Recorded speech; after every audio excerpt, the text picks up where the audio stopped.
Só ajeitar aqui. Vamos ter mais um tempo de oração. Vamos orar ao nosso Deus, pedindo a iluminação do seu Espírito para compreendermos a sua palavra. Obrigado, Senhor, por esse tempo tão precioso, onde o teu povo pode se reunir como igreja, para cantar louvores a Ti, para engrandecer o Teu nome, para ser edificados pela Tua palavra, e também participar do banquete que o Senhor tem preparado para nós. Te pedimos, Pai, nessa noite, abre o nosso coração, ilumina o nosso entendimento para compreendermos as Tuas verdades. É tudo o que mais desejamos. Assim pedimos, em nome de Jesus. Amém. Vamos dar sequência então na nossa série de mensagens em Gálatas. Nós já estamos quase finalizando.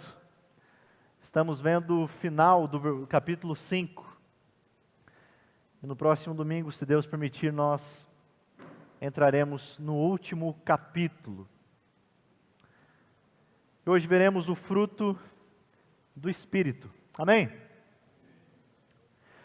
Um dos materiais que eu utilizei no estudo desse sermão, uma propaganda, é o livro que nós estamos estudando nas quartas-feiras com um grupo de irmãos. O livro é Somos Todos Teólogos.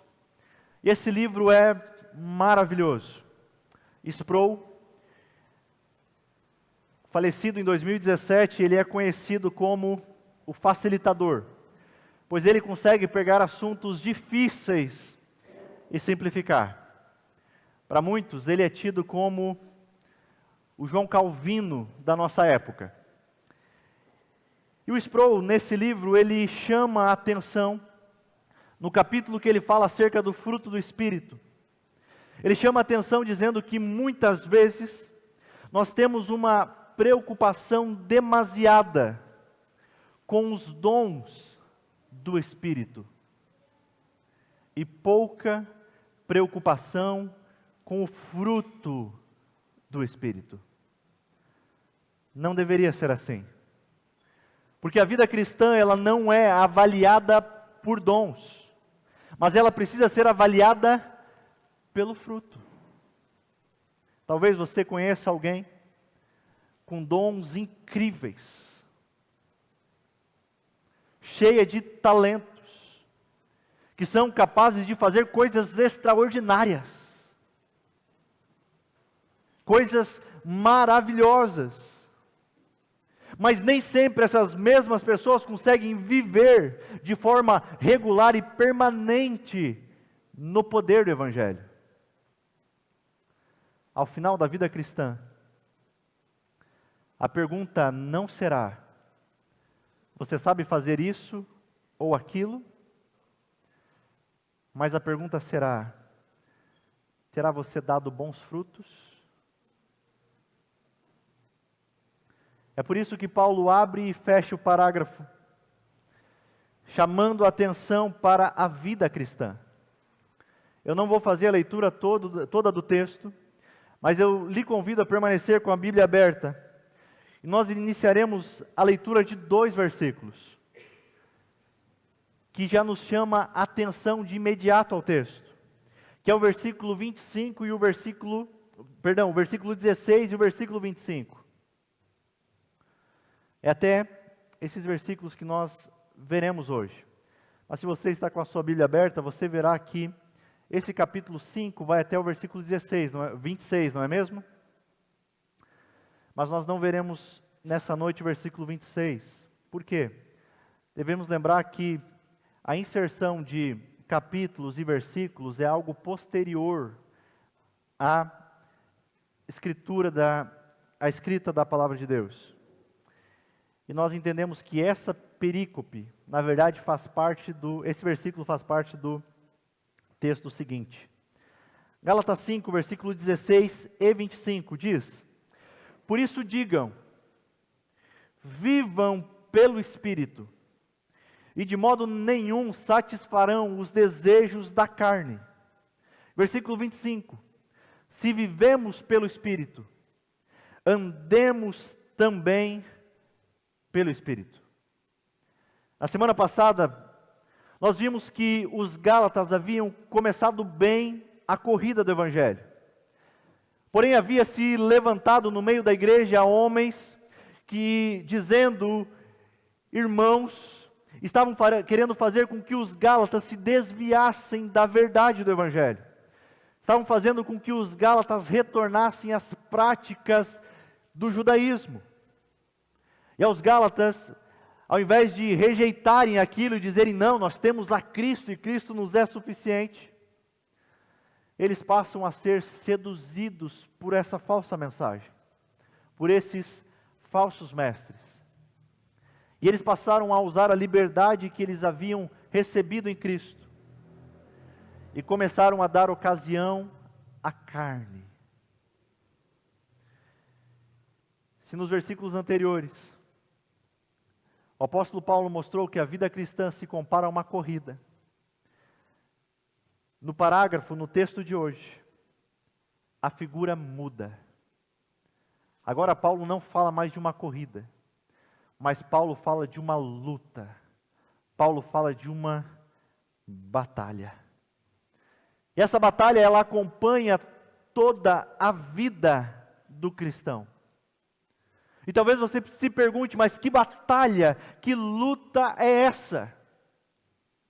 Que luta é essa que o cristão enfrenta na sua jornada de fé? Paulo começa respondendo isso no versículo 16 e 17.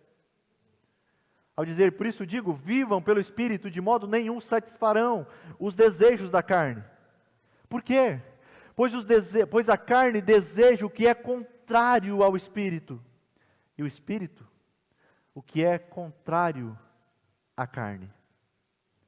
Eles estão em conflitos um com o outro, de modo que vocês não fazem o que desejam. O que Paulo está fazendo aqui? Paulo está mostrando que há uma tensão. Aquela tensão que todo aquele que foi alcançado por Cristo tem. Que é a tensão da vida do novo homem que está chegando. É a vida do velho homem que não quer sair. Essa é a luta que existe dentro de todo crente, que é a vida no Espírito e as obras da carne. Ainda que a realidade de Cristo já tenha entrado em nosso coração, por vezes nós queremos voltar aos hábitos antigos. Por vezes há uma teimosia dos velhos hábitos, das velhas inclinações. Se formos sinceros, nós enfrentamos isso diariamente. Martinho Lutero também enfrentou esse dilema. Normalmente, quando olhamos para ele, pensamos, uau, Lutero era demais. Mas Lutero enfrentou diversos dilemas em relação a isso. Apesar de todas as suas tentativas de viver uma vida santa, houve momentos em que ele foi tentado a pecar, mas também houve momentos que ele caiu. Houve momentos que ele pecou, que ele deu vazão às obras da carne. Mas isso era algo que o atormentava. Por diversas vezes Lutero, por causa dos seus pecados, se perguntava, será mesmo que eu sou um cristão? Volta e meia eu caio nesse pecado, será mesmo que eu sou um cristão? Talvez seja essa a sua realidade. Quem sabe você tenha tido dúvidas ao ponto de se perguntar se de fato você é um salvo. Você sabe o que Lutero fez? Lutero pega o versículo 17 do capítulo 5 e ele decide pregar para ele mesmo. Ele dizia assim, Martinho, você nunca estará completamente sem pecado. porque você ainda tem a carne. Portanto, você sempre estará ciente desse conflito. De acordo com a declaração de Paulo, a carne deseja o que é contrário ao espírito. E ele pregando para ele mesmo, ele diz: sendo assim, Martinho, não se desespere, não reaja, mas reaja e lute, e não satisfaça os desejos da carne. Meus irmãos, faça o mesmo. Pregue primeiramente ao seu coração. Amém? Portanto, nós não podemos esquecer que existem duas naturezas em todo cristão: o espírito e a carne. Mas o que Paulo está fazendo aqui é: estou dando a vocês um mandamento apostólico. Eu estou dizendo: andem pelo Espírito, vivam pelo Espírito. O termo que Paulo utiliza para a carne é a palavra sarx, em grego. E esse termo, no Novo Testamento, se refere à nossa natureza física. Não se refere à nossa natureza física, perdão. A matéria em oposição à nossa natureza espiritual, não é isso. Por quê? É importante nós salientarmos isso. Pois essa era uma heresia que estava adentrando nas igrejas. Se você fazer a leitura da carta de Paulo aos Colossenses, você vai ver que esse era o principal problema que a igreja estava enfrentando. O problema dos gnósticos, que olhavam para a matéria e diziam: não, isso é mal, não pode ser. Mas não é isso que Paulo está falando quando se refere à carne. Esse termo se refere a uma natureza que é corrompida, caída, que deseja satisfazer os desejos pecaminosos do coração. Essa é a palavra que Paulo está utilizando. Essa é as obras da carne que Paulo se refere. Eu te pergunto, nessa batalha, carne e espírito, quem anda vencendo ultimamente? Será que você pode fazer uma análise desse ano e perguntar quem é que ganhou mais? A carne ou o espírito? Meus irmãos, nós precisamos reconhecer essa tensão dentro de nós e perceber se realmente estamos dispostos a seguir a Cristo. Porque o desejo de todo cristão verdadeiro, a marca do discípulo é seguir o seu mestre. Eu sei que por vezes caímos, mas isso não deve ser motivo para você deixar de querer estar perto do seu Salvador. Paulo exemplifica isso dizendo em Romanos: porque não faço o bem que eu quero, mas o mal que não quero, esse eu faço.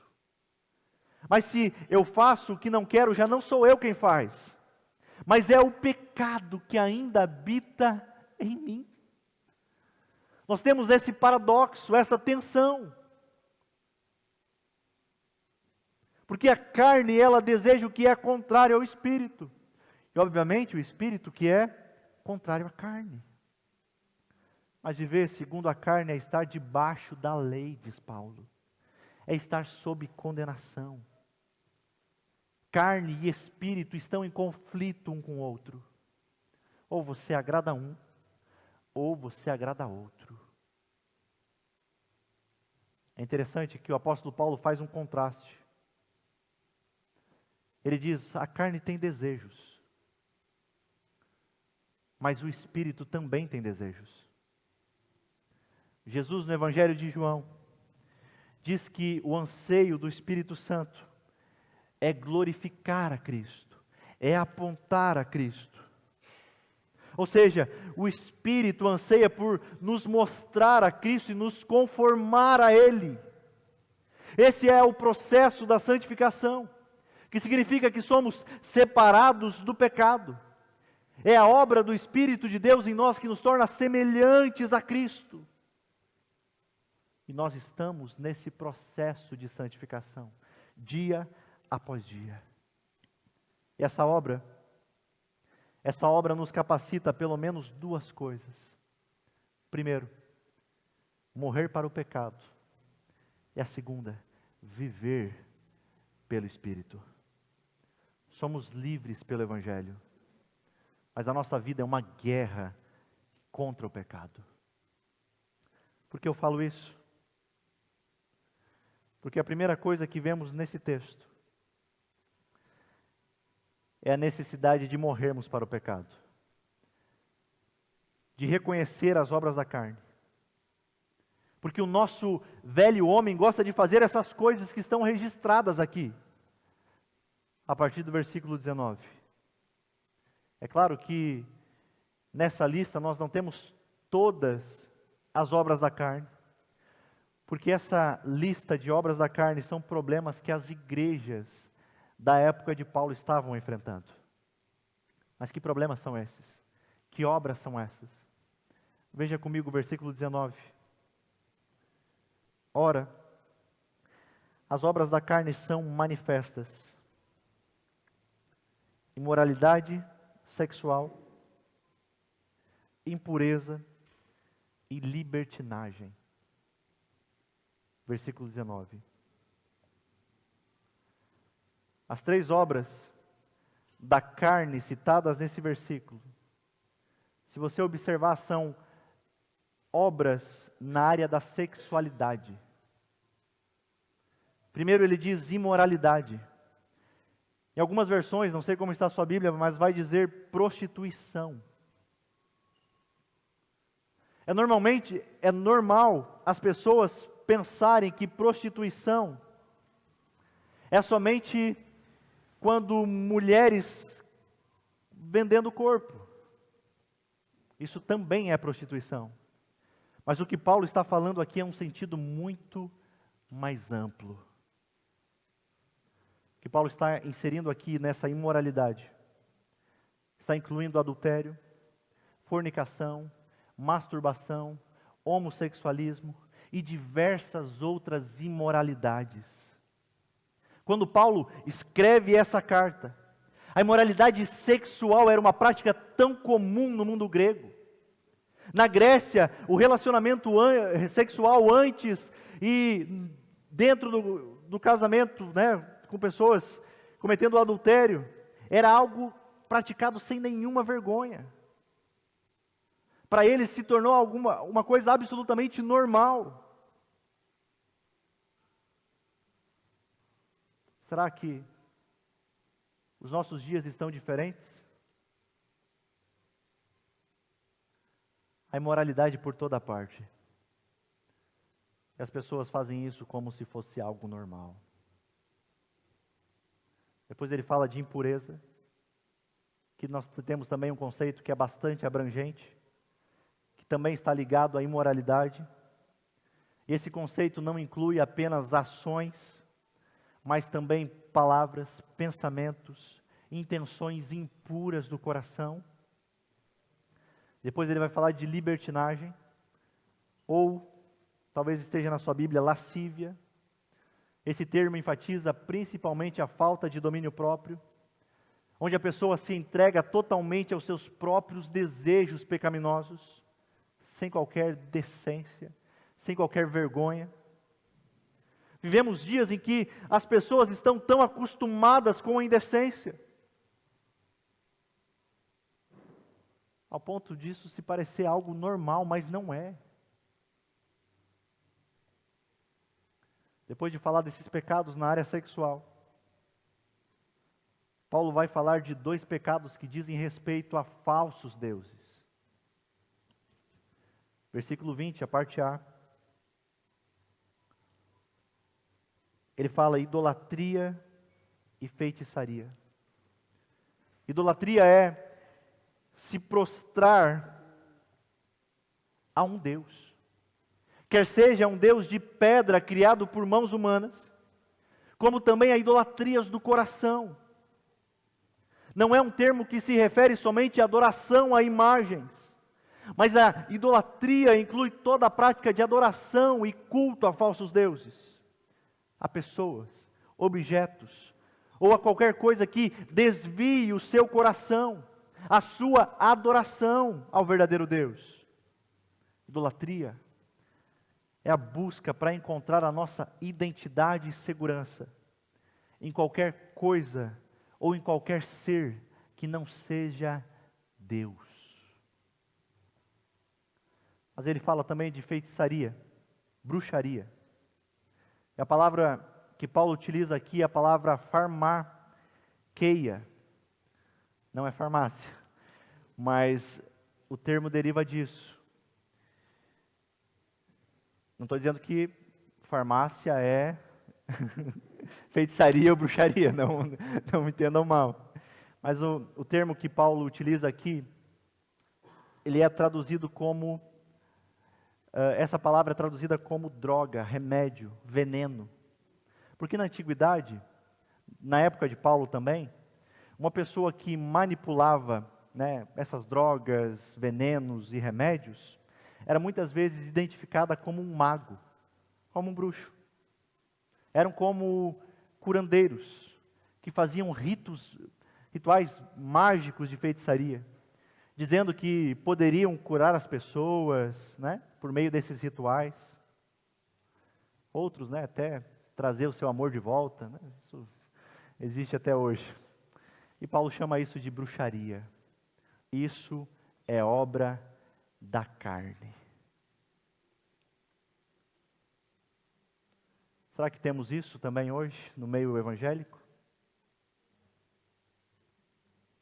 Temos. Há muitos que vivem atrás de revelação, mas não querem saber das Escrituras. Eu quero ver o que profeta X diz, o que profetiza tal fala, porque nós temos essa ânsia de querer saber o futuro. Mas, meu irmão, olhando para as Escrituras, a certeza que nós temos é que tudo vai ficar bem. Não precisamos de novos profetas e profetisas, nem de novas revelações. Temos tudo nas Escrituras. Ela nos basta. Depois disso, Paulo vai dar uma lista de pecados, que agora dizem respeito ao relacionamento com o próximo. E Paulo cita 8 pecados que descrevem como a carne destrói relacionamentos, que está no versículos 20 e 21, onde ele diz ódio, discórdia, ciúmes. O ciúmes do qual o apóstolo Paulo fala está relacionado ao egocentrismo, que reflete um ressentimento, né? A inveja pela realização de outras pessoas. Ira. E essa obra da carne nem sempre é manifesta da maneira que nós pensamos. Nem sempre uma pessoa irada aparenta estar irada, não é mesmo? Mas às vezes uma pessoa irada busca descontar, por exemplo, na comida, em outras coisas, situações. Procura por uma válvula de escape, por uma fuga. Nem sempre se parece com ira, mas está lá, no coração. Paulo diz mais: egoísmo, dissensões, facções e inveja. E por fim, Paulo fala de embriaguez, orgias e coisas semelhantes. É importante deixarmos claro que a Bíblia não está condenando a bebida alcoólica. Nossa igreja, nós somos temperantes. Nós entendemos que os irmãos que desejam utilizar, precisam fazer isso com moderação. E isso normalmente é o mais difícil. É isso que nós entendemos. E o que Paulo está condenando aqui é a embriaguez. Sabe o que é isso? É a falta de domínio próprio. Embriaguez é pecado. Mas ele também fala de orgias, ou em algumas outras versões, glutonarias. O termo que Paulo utiliza aqui se refere a um estilo de vida que é desenfreado. É um estilo que não quer saber de absolutamente nada, mas quer viver somente para os seus prazeres. Era exatamente o que eles faziam na época. Naquele paganismo que viviam. Meus irmãos, Ao olharmos para as obras da carne, uma coisa fica muito clara: é que pecado tem nome. Precisamos dar nome a eles. E precisamos lutar contra eles. Viver pelo Espírito significa identificar claramente aquilo que não agrada ao Espírito. Meus irmãos, como você olha essa passagem? Para muitos, essa é uma das mais amedrontadoras, uma das passagens mais amedrontadoras da Bíblia. É uma das passagens mais temíveis das Escrituras. Por quê? Porque no final do versículo 21, o apóstolo Paulo diz que aqueles que praticam essas coisas não herdarão o reino de Deus. Para aqueles que vivem na prática dessa lista, só tem uma certeza. E a certeza é: eles não herdarão o reino de Deus. Talvez você olhe para essas obras da carne e quem sabe as identifique na sua vida.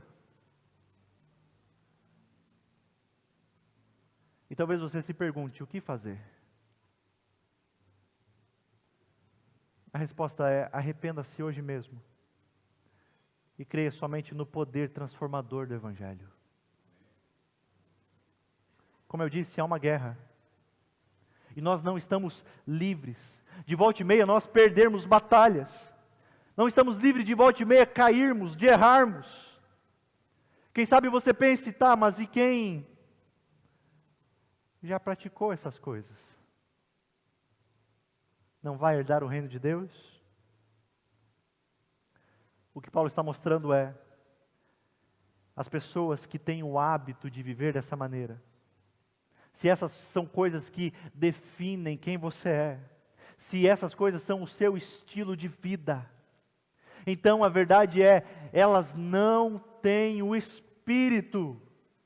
Quem vive segundo as obras da carne, na prática do pecado, e não vê problema nenhum com isso, ela está sinalizando claramente de que ela não tem o Espírito de Deus.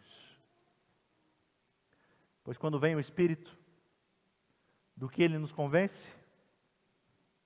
Do pecado, da justiça e do juízo.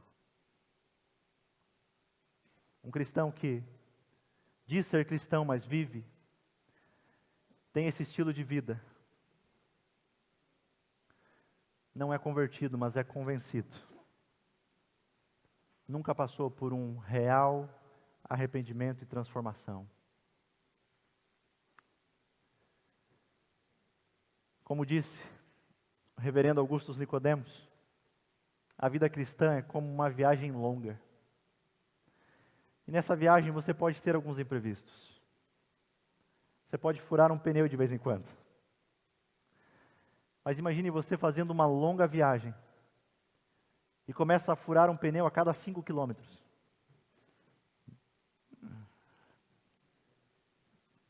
A verdade, meus irmãos, é que o pecado, para o cristão, deve ser um acidente e não um estilo de vida.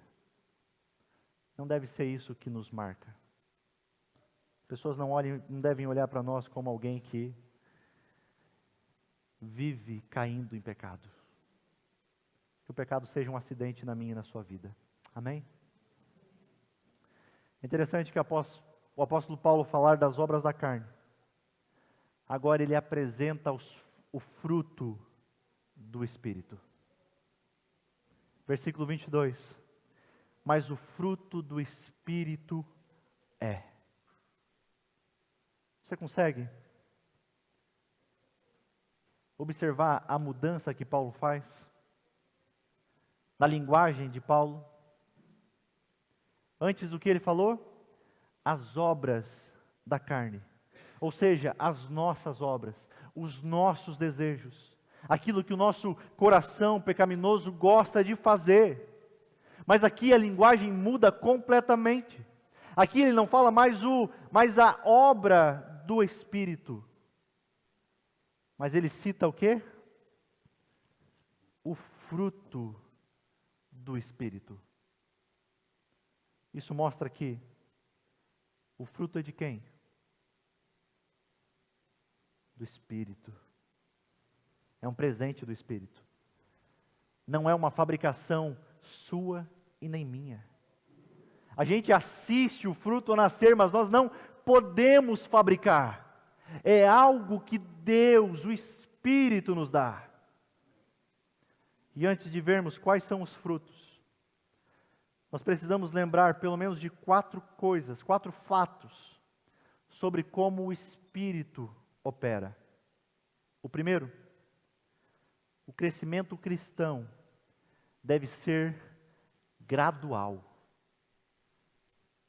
Se vivemos no Espírito, se temos vida no Espírito, então o fruto do Espírito deve ser algo que é desenvolvido diariamente na vida do cristão.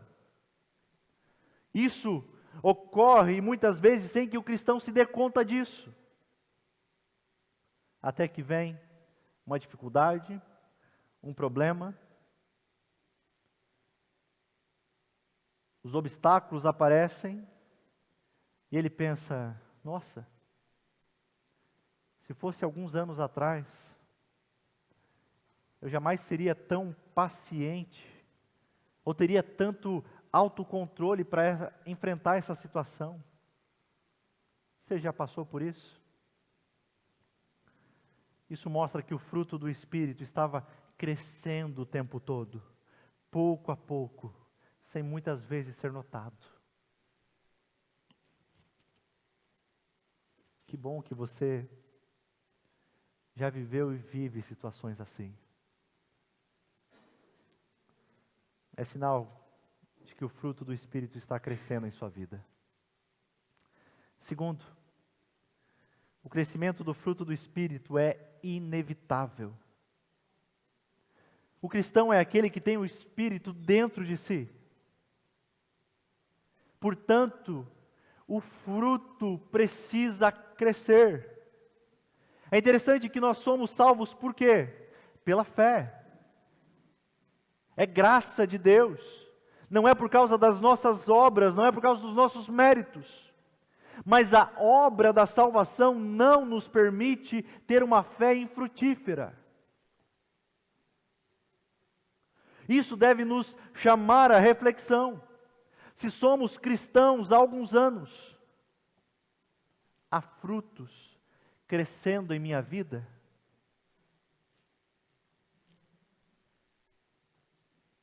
Terceiro, o fruto do Espírito tem raízes internas.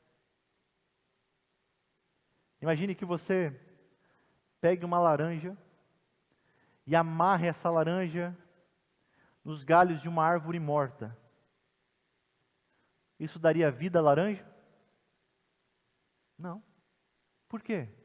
Porque o fruto não tem condição de dar vida. Mas ele é um sinal de que a árvore está viva. É a vida que produz o fruto e não o fruto que produz vida. Como eu disse no começo, muitas vezes temos a tendência de ver os dons como sinal da obra do Espírito em alguém. Nossa, olha como fulano é usado por Deus. Olha como ele prega. Olha como ele faz isso. Olha como ele faz tal coisa. Mas a Bíblia não faz isso. Vocês lembram de Judas e do rei Saul?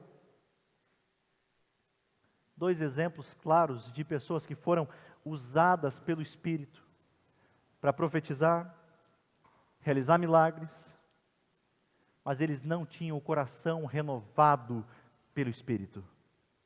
O único teste de que você de fato é filho de Deus é o Espírito de Deus passou a habitar em você. O teste é: não são os seus dons, não são os seus talentos, mas é se está desenvolvendo o fruto do Espírito. Pelos frutos vocês conhecerão a árvore. Quarto, o fruto do Espírito é simétrico, é equilibrado, é proporcional. Observem que Paulo não diz os frutos do Espírito. Por que ele faz isso? Ele utiliza a palavra fruto no singular, para descrever uma lista de qualidades que crescem na pessoa que é cheia do Espírito. Com isso nós aprendemos que o fruto verdadeiro sempre cresce em conjunto. Ele é um só. A Lízia, a nossa irmã, que faz as nossas artes, me perguntou se o Ricardo puder colocar, me perguntou se poderia ser dessa forma a arte para a gente divulgar. Eu disse, claro, está ótimo, porque a bergamota é uma excelente ilustração do que é o fruto do Espírito. Nós temos ali os gomos,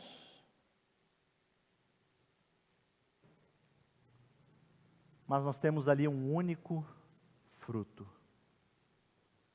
E as características, os gomos, crescem iguais. Esse é o fruto do Espírito. Mas quais são eles? Versículos 22 e 23, Paulo responde isso.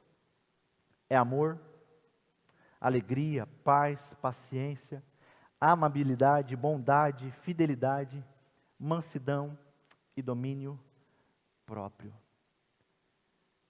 Eu quero falar rapidamente sobre elas. Quem sabe no próximo ano a gente vai fazer uma série só sobre cada um deles. Primeira característica desse fruto é o amor. O termo que Paulo utiliza aqui para amor é a palavrinha ágape, que é um amor que transcende, pois ele nasce e vem de Deus. Ele vem e alcança o nosso coração e nos transforma. É o próprio Jesus que diz que nós o amamos porque Ele nos amou primeiro.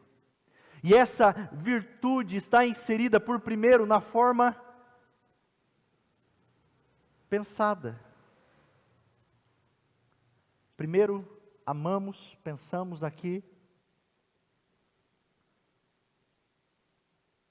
mas depois colocamos o amor em prática.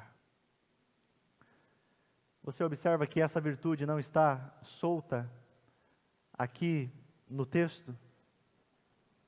Ou está em primeiro, por qual motivo? Porque essa virtude, a virtude do amor, é que vai derivar todas as outras. Se somos amados por Deus, se vivemos pelo Espírito, então uma das características do cristão é o amor. Que amor é esse? É o amor ágape. É um amor sacrificial, que nos capacita a servir uns aos outros. É um amor sem interesse. Depois ele fala de alegria. Que a alegria também deve ser uma marca da vida cristã. Devemos nos alegrar em Deus. É interessante que essa alegria não é condicionada a situações. Porque na jornada nós enfrentamos tristezas, nós temos experiências de sofrimento, experiências de aflição. Mas o fato é que Paulo também fala em Filipenses sobre alegria em toda e qualquer situação. E a razão para essa alegria está no nosso relacionamento com Deus. Pois sabemos que temos redenção em Cristo Jesus. E que essa redenção não pode ser ameaçada pela perda, quem sabe, de uma pessoa querida, a perda de um emprego, ou a perda de qualquer outra coisa. Nós podemos sofrer, é claro. Nós enfrentamos todos os tipos de dores e aflições. Mas essas coisas não devem roubar de nós a alegria fundamental que temos em Cristo. Essa é a verdade. Terceiro, Paulo fala da paz, que é a confiança, o descanso na sabedoria e no controle de Deus. Essa paz pare de confiar em você mesmo e confie somente em Deus. Descanse, tranquilize o seu coração. Mas essa paz também diz respeito à nossa situação agora com Deus. Éramos inimigos, mas agora temos paz com Deus. Paulo fala de uma paciência, que é uma contínua perseverança em meio às dificuldades. Ou seja, essa característica ela é fundamentada na confiança de que Deus cumprirá as suas promessas. Só isso é um motivo de nós não cairmos em desespero, de que Deus cumpre as suas promessas. Depois ele fala de amabilidade ou benignidade, que é a capacidade de servir ao próximo de maneira prática, é ser gentil, bondoso uns com os outros. Sexto, ele fala de bondade ou integridade, que pode ser também traduzida como generosidade presente no coração e expressa nas ações. Fala também de fidelidade. Isso tem tanto a ver em relação com Deus, mas também com o próximo, que é ser alguém plenamente confiável, fiel à palavra. Fala sobre mansidão, e aqui parece que esse, nos nossos dias, é visto com fraqueza, mas é interessante que o termo que Paulo utiliza para falar de mansidão, é como se fosse um cavalo bravo sendo domado. Esse é o termo que Paulo utiliza, essa é a figura que ele utiliza. Então, mansidão não tem a ver com fraqueza, mas é o contrário. Significa que a força é domada pelo Senhor. Essa é a verdade. E por fim, ele fala em domínio próprio, que pode ser também traduzido como temperança, que é a capacidade de uma pessoa conter-se a si mesmo, exercendo domínio próprio, submetendo-se às nossas vontades, à obediência, em obediência a Cristo. Meus irmãos, o que deve nos chamar a atenção é, se temos o fruto do Espírito, consequentemente nós nos tornamos pessoas melhores. Não é mesmo? Deixamos de produzir as obras da carne e passamos a ver o fruto do Espírito. Mas eu pergunto a vocês, sempre? Obviamente que não. Mas o fato é, se não estamos crescendo, ou se somos as mesmas pessoas de sempre, então temos problemas. Ou jamais vivemos o que a Bíblia chama de conversão, ou então nós estamos estagnados, distantes do Evangelho de tal forma que estamos insensíveis ao poder dele. Porque a vontade de Deus, como escreve Paulo aos Tessalonicenses, é que nós sejamos santos, como Ele é. A ideia é que durante toda a vida cristã nós vejamos cada vez mais o poder do Evangelho, nos dando essas características. Mais do que dons, nós precisamos ver mudança de vida. Olhando para você, o que você enxerga? De quando você começou a ouvir o Evangelho para hoje? Em que você cresceu? Quais dessas características você precisa mais? Peça ao Senhor. Meus irmãos, Paulo diz que por pertencermos a Cristo, nós crucificamos a carne. juntamente com as paixões e desejos. Mas não é somente isso. Além disso, versículo 25, Paulo diz que se vivemos pelo Espírito, também devemos andar pelo Espírito. Final de ano está se encaminhando. É um tempo de muita reflexão, não é mesmo? Mas a pergunta que eu faço a vocês é: como você quer ser lembrado? Será que nós queremos ser pessoas, queremos que as pessoas lembrem de nós como alguém que apenas viveu para ganhar dinheiro? Como alguém que fez alguns feitos extraordinários? Como alguém que viveu somente para realizar os seus desejos? Ou será que nós queremos ser lembrados como pessoas que manifestaram amor, alegria, paz, paciência, amabilidade, bondade, fidelidade, mansidão e domínio próprio? Um desejo para esse próximo ano que está chegando. Não seja apenas em coisas que vêm e rapidamente vão, mas que você peça a Deus para que a cada dia você possa viver, andar no Espírito e que Ele siga fazendo crescer o fruto do Espírito em sua vida. Amém? Vamos orar? Obrigado, Senhor, pois Tu és tão bom. Eu sei que há uma guerra diária habitando em nós. Por vezes o velho homem quer se apresentar e queremos retornar às obras da carne. Mas nós queremos fazer o que o Seu Espírito deseja. Queremos viver da maneira que o Senhor deseja. Senhor, abre os nossos olhos para que não deixe com que o nosso coração se torne insensível. Mas se, ao cairmos por acidente, nós possamos retomar o caminho correto, a vida no Espírito. Faz o fruto do Espírito frutificar em nossa vida, crescer. Queremos realmente ser pessoas que amem mais.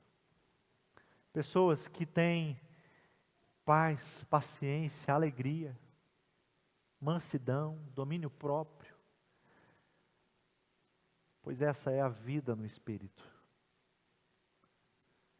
E sabemos que esse fruto é produzido pelo Senhor. Nós apenas pedimos a Ti, e é o que nós fazemos nessa noite. E confiando somente no Senhor nós aguardamos. É em nome de Jesus que pedimos. Amém.